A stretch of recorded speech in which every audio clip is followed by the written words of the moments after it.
చెప్పే మనుషులు కూడా నేను వింటా ఉన్నాం, చూస్తా ఉన్నాం.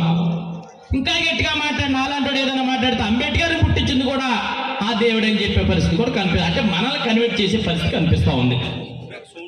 ఒక్క విషయాన్ని ప్రతి ఒక్కరు కూడా అర్థం చేసుకోవాలి. అంబేద్కర్ జయంతికి, పూలే జయంతికి విగ్రహాలకు దండలేసేసి కార్యక్రమం చేయించి లేకపోతే సైలెన్సర్ నిప్పేయటం కాదు,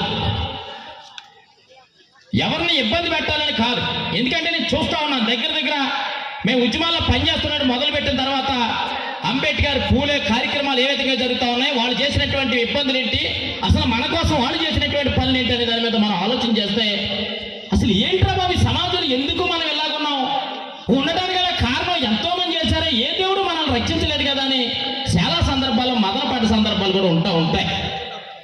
అందులో రెండు విషయాలు మీకు అందరికీ కూడా తెలియపరుస్తా ఉన్నా.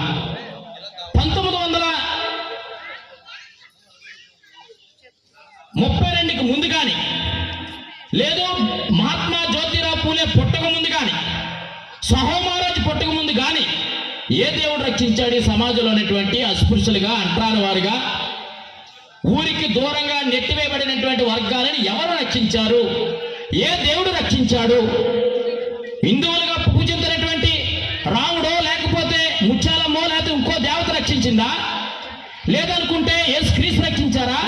లేదు ముస్లింకి సంబంధించినటువంటి ఇస్లాం మతం రక్షించారా? ఎవరు రక్షించారు మన కోసం? భారతదేశంలో ఏ దేశంలోని లేనంత కుల వివక్షత, ఏ దేశంలోని లేనంత మత వివక్షత భారతదేశంలో ఉండటానికి గల కారణాలేంటి?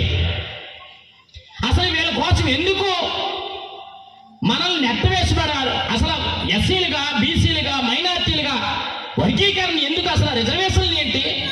అసలు మనిషి అనేవాడు చదువుకోవడానికి అర్హత లేకపోవటం ఏంటి? దళితులు అనుకునేవాడు చదువుకోవడానికి అర్హత లేకపోవటం ఏంటి? అగ్రవర్ణాల్లో ఉండబడే బ్రాహ్మణ స్త్రీ కూడా చదువుకోవడానికి అర్హత లేకపోవటం ఏంటి? అర్థం చేసుకోవాల్సినటువంటి బాధ్యత ఉంది. మహాత్మా జ్యోతిరావు పూలే ఒక గొప్ప చారిత్రాత్మకమైన పోరాటం చేసి